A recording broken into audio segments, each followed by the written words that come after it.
On a dark, early January evening, I entered the gates of Mount Carmel Cemetery. As I glanced through the side view mirror, the undertaker closed the gates behind me. His expression possessed many secrets to tell. My mind couldn't understand why I was let in with no other cars, no other human beings in sight, at the sliver of closing time.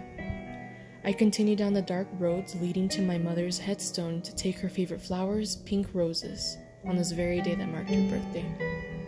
What was supposed to be a 3-minute drive felt like hours, but I had finally arrived. My eyes were fixated on her headstone as I walked through the plots, noticing that her plot was unkempt. No flowers, no decorations, my heart saddened by the sight. As soon as I approached her headstone, I placed the flowers by her name, roses for my Rosa. I talked to my beloved mother, expressing how much I love and miss her, but my focus was disrupted by a distant giggling. I decided to look up to see who was keeping me from that moment.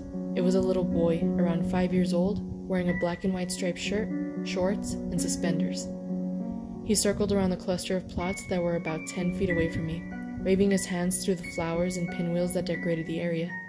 The first thought that ran through my mind was wondering what kind of parents let their kid wander around a place like this. Expecting the parents to be nearby, I continued to pray for my mom. The laughter got louder and louder. I expected to see his parents around the vicinity, but he seemed to be all alone. I looked back to see where the kid was, and was stunned to see him one headstone over. A chill ran down my spine. My gut told me to start walking to the car when I realized that my body was already leading me there before my intuition finished its sentence. As I opened the car door, the laughter stopped. Through the mirrors and windows, there was not a single soul in sight. At the exit of the cemetery, the undertaker saw my fear and confusion, then asked me, "Did you see him?" I responded back, "The boy?" He nodded. "Who was that?" I asked. He told me he didn't know. But what he did know is that when the sun goes down, people have reported sightings of him and reported that he has a mischievous demeanor. My gut was right. It was not an encounter with something innocent.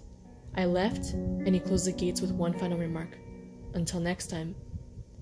Never would I ever go to a cemetery in the evening. I did not want to encounter whoever or whatever that entity was.